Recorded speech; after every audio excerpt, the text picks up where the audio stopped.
So part 2 of the recipe, if you want to manage your time really well, once the sponge, the roulade is in the oven, you can then prep your creme pat. So creme patissiere ingredients: 6 egg yolk, 500 ml of milk, 120 of caster sugar, 40 of soft flour, 10 grams of corn flour. We use corn flour to make the creme pat lighter, and a bit of vanilla essence.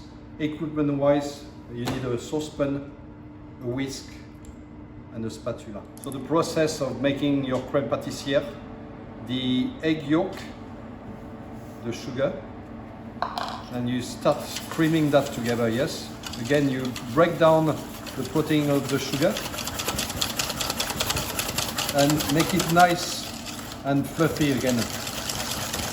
So cream that for about a minute or so. So the color, as you can see, has changed now. The sugar has dissolved. I'm going to add my flour, my corn flour, and a touch of the vanilla essence. And I'm going to stir that together until everything has been absorbed. I didn't say as well, you need to add your milk as well on the go, yes? You will need to add your milk when it's hot, so just be aware of that. So now my milk has boiled. I'm going to add a third to it, to my egg, sugar and flour mixture. I'm going to stir that in, just like that. Just make sure that everything comes together nicely. And as you can see, from something that was quite solid, comes quite liquid now. And the idea of that with the flour is to cook it, to bring it back to a solid texture. So you add the rest of your milk. So now I'm returning the mixture into a clean bowl, and I want to cook that on a low heat until it's coming back to the boil. So here, important bit when you do that as well, you can just go in the corners like that, because often the flour will set very quickly on the outside. So I think if you can remember when you were making bechamel sauce, it's very much the same, yeah?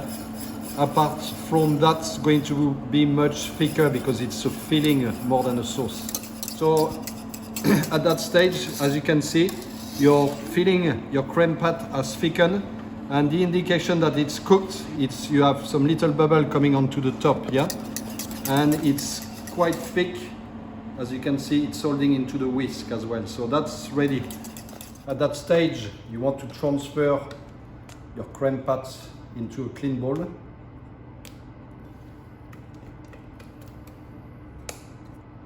Like that.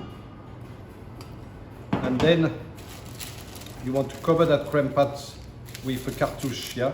And you know, I have done the triangle. You just cut that to the size of your... You cut that, you put the tip in the center of your bowl, and you cut on the outside just to make sure that you've got the correct size.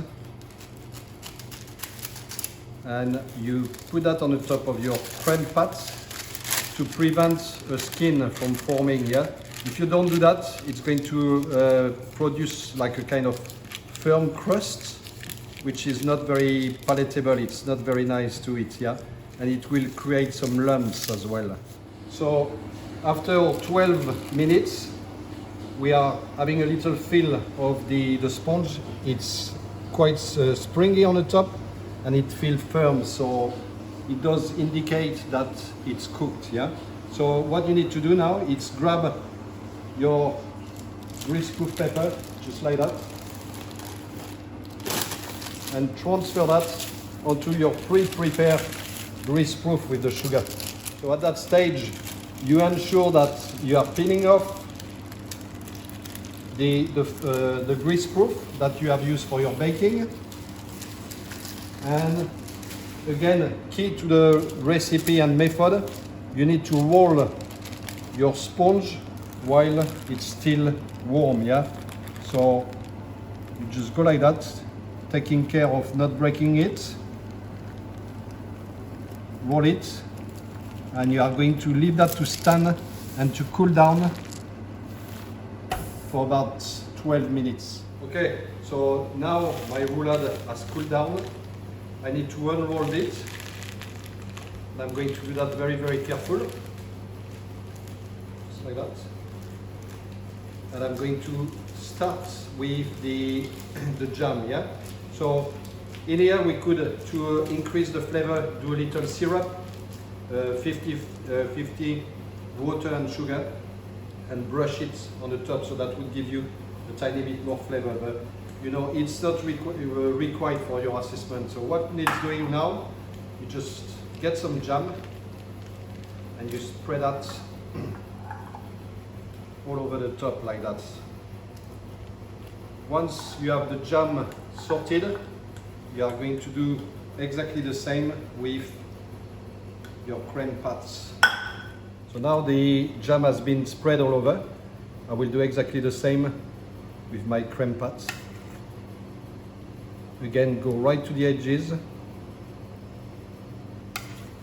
and make sure you've got plenty of filling. Yeah, that's very, very important. Yeah, that there is nothing worse than having a roulade with hardly no filling whatsoever.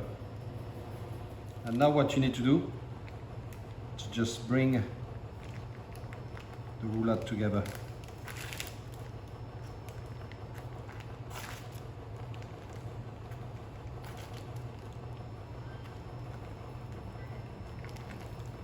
Just like that.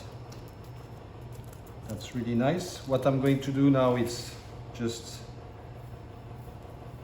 take the two hands, and as you can see, we have plenty of filling there, plenty of, you know, goodness into that roulade on both sides as well.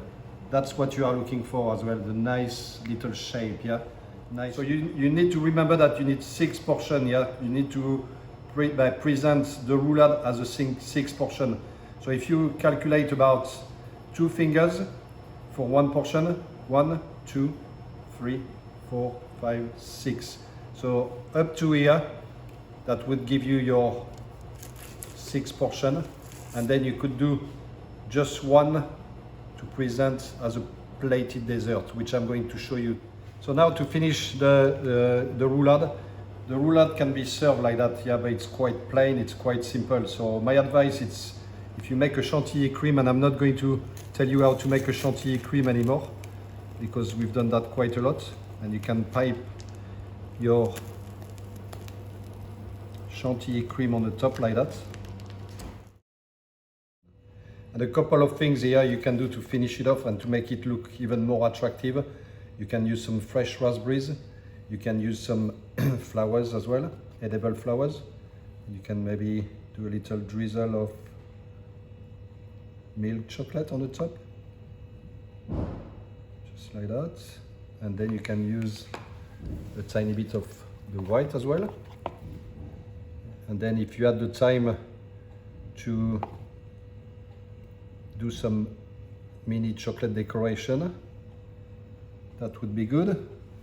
That's 2 ways of presenting your roulade with some nice chocolate work here. A plated idea, even if it's not a plate, it's a piece of wood, but again, some chantilly cream, some fresh raspberries, some chocolate, and a tiny bit of icing sugar.